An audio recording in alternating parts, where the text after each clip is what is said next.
Back in the studio. I know it's missed us. We've missed it. We're done with the struggle sets, so. For now. And as you know, there's a person missing right here, Deandra. But Deandra's all around us.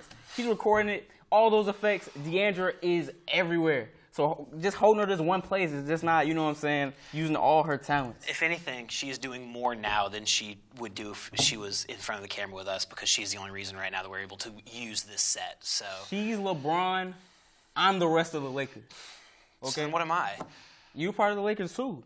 I'll be Frank Vogel. All right, cool. I like that. Okay, as you know, my name is Josh. My name is Cam, and it only takes two to take over. So welcome to Takeover. Hit the intro. Yo, hey champ. Yo, we play it all in night. Yeah, need it all in advance. The opposition already ready for it. Like a supper we eating, it won't be the last. Grind all the muscle, pull up. Parker right on the grass, we coming in, take over everything, run it up, nothing holding me back. 3 in the wood, rushing.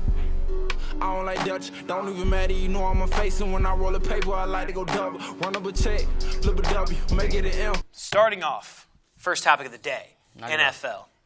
Best team in the NFC, that's what we need to talk about. The NFC has been a complete frenzy. Right. We've seen friends become enemies, enemies become friends. Guys rise up, get knocked down. Cam, I got to know. Who's the best team in the NFC right now? Josh, I got to keep it real with you right here. I'm looking at the top teams in the NFC right now. I see the New Orleans Saints, I see the Seattle Seahawks, I see the Green Bay Packers, and I see the Buccaneers. I look at those teams, and I look at the holes in those teams. The Seattle defense is so bad, they're like record-setting bad. They're allowing 471 yards per game. You can't win a Super Bowl that way. Green Bay, the pick of Jordan Love is showing over and over again because Aaron Rodgers has no weapons but Devontae Smith. And then you look at the Tampa Bay Buccaneers. They were just destroyed, routed by the New Orleans Saints, and it feels like they have a different problem every other week. They have all the weapons but don't know how to piece it together. So the only team left there is the New Orleans Saints, and that's the team with the least amount of problems. A lot of people was questioning the Saints' ability to be consistent earlier, but they had a lot of injuries. You saw a little hate on Drew Brees, not throwing a lot of air yards. You saw that the defense was wiltering. But other than that, Drew Brees had a consistent season. He's thrown 17 touchdowns and only 3 interceptions, had the third highest QBR in the whole entire league. And once he got his weapons back, the offense looked extremely potent. You can't take away his best receiver, can't guard Mike, and take away Emmanuel Sanders and expect him to be the exact same. So when he had that, he was the guy. And to me, the Saints continually get better on defense as well. And then when we look at it as a whole, the Saints have everything that you would want in your Super Bowl team. They got their quarterback. They can run the ball. They have a first receiver. They have a second receiver. They have, honestly, 3 receiving options with Jared Cook as well. You look at, do they have an option where that's not working? Sure, they have Taysom Hill. And on the defensive side, they got their pass rusher. You got Cam Jordan. You got your heat-seeking linebacker. You got Demario Davis. You got your lockdown corner in Marshawn Lattimore. And to top that off, you have your veteran and Malcolm Jenkins. The Saints have all the pieces to take the NFC and go to the Super Bowl from what I've seen so far. Very rarely does this happen. I'm with you step for step, stride for stride. The Saints are easily the cream of the crop in the NFC right now, partially because the NFC is such a it's such a tangled mess right now. Yeah. When you pointed out all those top teams, the one thing that I think separates the Saints from the Packers and the Seahawks and the Bucks and the Cardinals is they have more talent on defense. The Bucks have talent on defense, but after what just happened against New Orleans and after some of what we've seen, I'm having trouble buying into them because that linebacking corpse is far from ideal, and I really don't buy the secondary personally. I buy the defensive line. The defensive line is stacked to the brim. But other than that, I mean, on offense, it's really just an arms race. And I think the Saints, they've been together longer, and I think that can't be discounted. If you look at the Bucks, I mean, they're trying to integrate all these new pieces, including Antonio Brown now. Yeah. The Packers still don't have a number 2 receiver because Alan Lazard is hurt. Marquez Valdes-Scantling can't catch half his targets. And as you said, they picked a mid-major quarterback in the first round. So I'm going with the Saints. I picked them at the beginning of the year, and I'm sticking with them right now. I don't think they're going to win the Super Bowl because they are the Saints. They always find ways to magically lose in the playoffs. And also, I think the AFC is just better. But yeah, I think the Saints' offense is the continuity is you can't overstate it. AFC is rough. Hey, watch out for those Falcons. What are you guys on? 3 games? 4 games? Hey, 3-1 with Raheem Morris in the seats. Watch out. Let me find out that we're gonna mess around and make a playoff run. Next Sunday should be interesting, especially with those opening spots in the playoffs. You guys may be able to sneak your way in there. You know what happens then, right? We can't even tank properly. Nah. Switching gears to hoops, my guy. Russell Westbrook demanded a trade yesterday. And so where do you think is the best spot for Russ? What do you think of this whole entire scenario of Russ wanting to leave after last week? It sounded like he was committed to stay in Houston. All right, well, here's the thing, right? So I don't know what's going on behind the scenes in Houston. I'm not going to guess. I've read the reports. I've seen the discontent locker room. James Harden can't take criticism, yada, yada, yada. I don't know what's happening. I don't know why he wants out. Okay. But the problem with trying to pick where he's going to go is there are not a lot of teams that have the fit that they need and the actual room to put him in. Because Russell Westbrook has probably the biggest salary in the NBA and is arguably one of the most overpaid players. Just because, I mean, let's be honest, very few players are going to live up to $47 million, especially when he's going to be 35 at that year. So not a lot of teams have that room. I saw 3 teams mentioned in a Bleacher Report article the other day. The Clippers, the Knicks, and the Pistons. I'm taking out the Pistons because I don't see why Russ would sign off on that because the Pistons are irrelevant. My choice is not between those two. I think that the best fit for him is the Golden State Warriors. And here's why. Wow. Okay? He wants to be the floor general, right? That's what they said. He wants to be like in control of the offense. Okay. If anything, for Golden State, that's a good thing for them because it would take Steph Curry, who is arguably the most dangerous when he is off the ball, and put him off the ball more.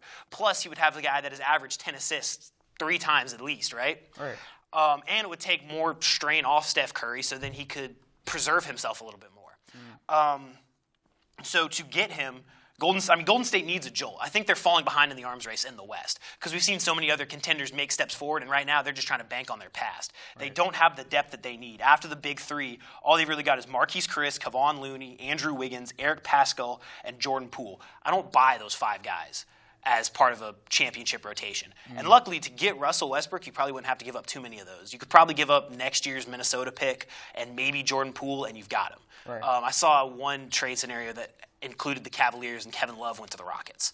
So basically, the point here is I think it would supercharge the Golden State Warriors. I think it would give them an insane transition advantage because they would have Westbrook surrounded by the 2 greatest shooters and somebody he could run pick and rolls with in Draymond Green, on top of whatever center they pick up with number 2, if they pick up like James Wiseman. Yeah, which is what I was thinking. I'm just saying, it doesn't. It would take a lot. It would take a lot because Westbrook is so expensive and everybody else is so expensive. But it could make another dynasty. Before I get to where we're going, let's talk about the problem in Houston. It looks like after reading this Bleacher Report article, I think it was Paul Casabon.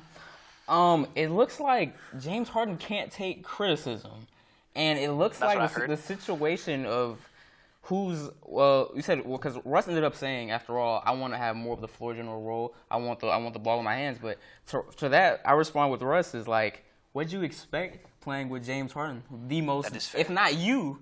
Well, he didn't necessarily be the most ball dominant player. He didn't necessarily pick to go to Houston, though, did he? Yeah, no, they wanted each other. They wanted to play with each other. They wanted to play with each other. So I guess. Okay, now that he's leaving, it's like, well, Russ, what exactly do you want? And I think the Russell Westbrook's biggest strength will ultimately lead to his biggest defeat. The fact that Russell Westbrook wants to be the guy and wants to fight it out with everyone will be the reason he never wins a championship, and will be the reason that he'll always be this great player, but he'll never be able to further ascend himself. That's what this whole thing really showed me. Because the greatest players, all the older guys hate on LeBron. LeBron's passing too much. But LeBron knows when to sacrifice. Because we got to get back to basketball. Basketball is a team game. Mm-hmm. Team game. You can't take everybody 1-on-5. As much as Russell thinks he can't.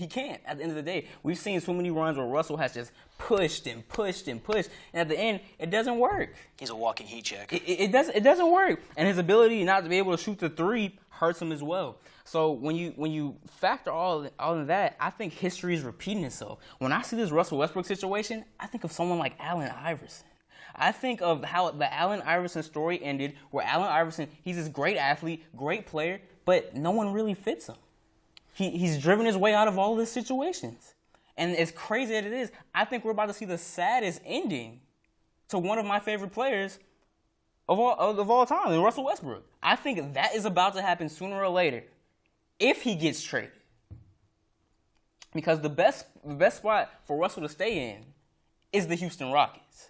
And here's why. He had his best season there so far to me. Even though he's won MVP, he shot his best season in Houston. He continually got better through January and February. His shooting percentage rose from like 48% to 54%. He was getting better. He caught Corona going into the bubble. His stats kind of lowered down. But I feel like for him to really ascend and maybe make another playoff push, he has to stay in Houston with James Harden. And if the trade goes down, you're going to end up somewhere like New York. And, if he goes to New York... Oh, you don't even have to elaborate on that. It's a dead mission. It's a cesspool. He'll be a sideshow there. Yeah. How many triple doubles can he really earn? Only thing they could really do, maybe get him another All-Star, maybe like a Kevin Love type, if anything. And I mean, they'll probably make the playoffs in the East. The Knicks will become slightly more relevant, but it won't lead to anything. And I sadly think if Russell Westbrook does get traded, we will be looking at some of the last 3 years of Russell Westbrook. Yeah, because he's so reliant on athleticism. Once that athleticism comes, there's nothing and the else. quad injuries keep happening. Yeah. So it's like how. And the thing is, he's 30. He's 32. Happy birthday, Russ! By today. And the thing is, I feel like he's an older 32. Russell Westbrook plays harder than anybody. Yeah. He's hustling. He's out hustling for rebounds. This guy averaged triple over 3 straight seasons. That is 10 hustle rebounds. He's banging bodies. This is a lot of wear and tear for one player to do consistently over and over again. I'm honestly surprised that he's still holding up. Yeah, it's honestly amazing. I would have picked him to break down by now. I'm impressed that he is still in game shape. Not only that, but still in shape where he is dominating people to the point that he is with the 27 points that you mentioned. Why do you say that I don't think he's going to stay in Houston. That's the problem. I feel like for his legacy, to me, I feel like he has to. But I think if not Houston, it has to be New York. For sure, but I don't think he's going to stay in Houston because clearly it's a cesspool there. Yeah. It's not working. I don't think he wants to play with Harden anymore, and I don't think that Houston's going to trade Harden. Oh, definitely not. That's the player. That's the guy. Harden is the Rockets right now. So, and also one thing we need to point out: Steven Silas. Yeah. Poor guy. 20 years as an assistant, he gets promoted. He thinks, I have one of the powers of the Western Conference, and now the duo who scored the most highest points. Yeah, everybody is pissed off and wants to go. PJ Tucker wants more money. Austin Rivers wants a bigger role, which it's crazy. Can't explain that. It's crazy. Eric Gordon doesn't like the fact that he doesn't have a role. James Harden won't take any criticism, and now Westbrook wants to go. Poor guys. But it's a sad case there, man. Yeah, like I said, if he goes to Golden State though, that's a crazy conspiracy. You might see it. That is a crazy conspiracy. Who knows? At least if he goes to New York, we'll see. The Battle of New York heats up. KD versus Westbrook in the Garden. That's smoke. I guess. That's smoke right there. That's if KD's anywhere near the player that he was. I think so. I think he will be. If you're that shooter, doesn't ever really. I think he'll be close, but I don't think he'll be. He won't be a 30-point per game. Well, that's gonna wrap up our show for today. Josh, do you have anything to say? I'm gonna keep harping on this until you guys keep doing it. Like, comment, subscribe, show us some love. Like I said, if you guys aren't subscribed, if you guys aren't liking, if you guys aren't interacting, what are we doing this for? Like we are here to entertain you, and we need to know that we are entertaining you. So let us know. All right, talk to us. What do you want us to talk about? What do you think we should focus more on? Give us your takes so we can. We've had some interactions with people in the past down in the comments. We got time. Yeah, listen, I'm just a college student. It's not like I'm doing anything with my life. We got time. I'm just paying for information I could Google. So yeah, like, comment, subscribe. Let us know what you guys think. And if possible, let us know if you like to send any takes of yours to us, and maybe we can react to that. Talk to us. But, send us questions. That's it. Happy birthday, Russ. We out of here. Hey, champ. Yeah. We play it all or nothing. Yeah. Need it all in advance. The opposition know we're ready for it. Like a supper we eating, it won't be the last. Grind all the muscle, pull up. Parker right on the grass. We coming in, take over everything, run it up. Nothing holding me back. 3 in the wood. Rushing. I don't like Dutch, don't even matter, I'm a face. And when I roll a paper, I like to go double. Run up a check, flip a W, make it an M. I need a